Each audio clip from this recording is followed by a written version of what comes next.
출근길 말씀 묵상입니다. 오늘 본문은 빌립보서 2장 19, 24, 29절입니다.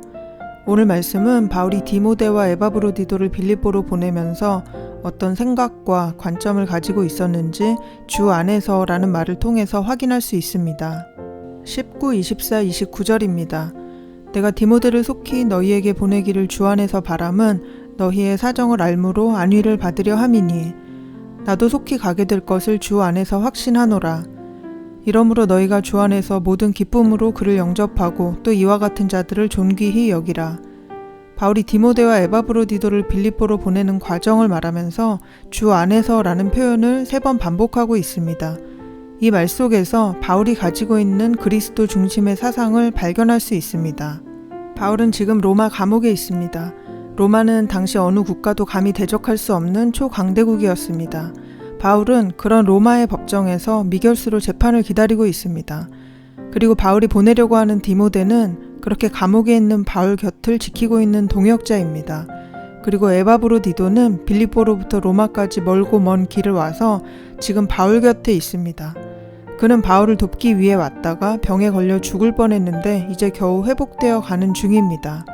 그 상황에서 바울은 주 안에서 디모데를 너희에게 보낼 것이고 주 안에서 나도 너희에게 갈 것을 확신하고 주 안에서 에바브로디도를 영접해달라고 말하고 있습니다.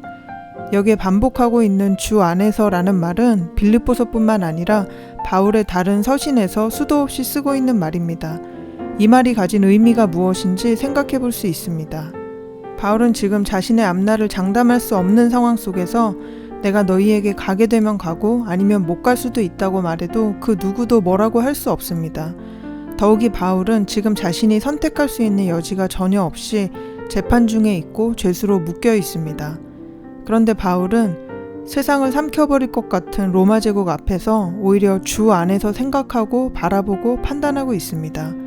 바울의 편지에는 당시의 국제 정세나 로마의 정치적인 상황에 대한 언급이 전혀 없습니다. 바울의 생각 속에는 주께서 가게 하시면 내가 갈 것이고 주께서 머물게 하시면 내가 여기 더 있을 것이다 라고 판단했습니다.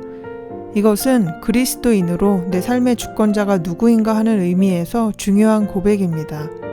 바울의 주 안에서는 예수님의 주권 안에서, 예수님의 통치 안에서라는 의미로 사용하고 있는 말입니다. 바울은 지금 로마의 통치 아래 감옥에 있지만 그럼에도 그 자리에서조차 나는 주 안에 있다고 선언하고 있습니다. 자신이 처한 상황을 인간적인 가능성 안에서만 본다면 지금 자신이 빌립보로 갈 수 있을지, 두 사람을 빌립보 성도들에게 보낼 수 있을지 확실치 않습니다. 그렇지만 바울은 주 안에서, 다시 말하면 주님을 힘입어서 나도 갈 것이고 또 그들을 보낼 것이라고 말하고 있는 것입니다. 바울은 자기의 형편을 그리스도 안에서 바라보았기 때문에 모든 것을 새롭게 볼 수 있었습니다.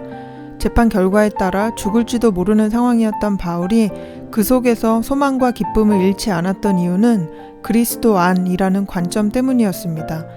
디모데와 에바브로디도를 보내면서도 주 안에서라는 관점이 바울의 두 동역자를 표현하는 말들을 지배하고 있습니다. 디모데와 에바브로디도는 평범한 사람들이었지만 바울은 주 안에서 그들을 믿음의 동역자로 바라보았습니다. 이러한 관점에서 바울은 그들이 자신과 함께 그리스도의 마음을 품고 사역했던 그 일에 초점을 맞추어서 자기를 대신해서 사랑하는 빌립보 교회로 그들을 보낼 수 있었습니다. 구원을 이루는 과정에는 고난이 포함되어 있습니다. 바울은 사역하다가 감옥에 갇혀 있고 에바브로디도는 병들어 죽을 뻔했습니다. 바울이 디모데에게 보낸 편지에는 디모데가 겪었던 고난과 어려움들이 기록되어 있습니다. 그렇지만 그 가운데에서도 바울이 기뻐할 수 있었던 것은 그리스도의 마음을 함께 품은 신실한 믿음의 동역자들이 곁에 있었기 때문입니다. 바울은 주 안에서 그들과 함께 사역했고 그 관점으로 그들을 바라보았습니다. 그래서 그들은 바울에게 주 안에서 기쁨을 유지하게 해주는 귀한 동역자들이 되었습니다.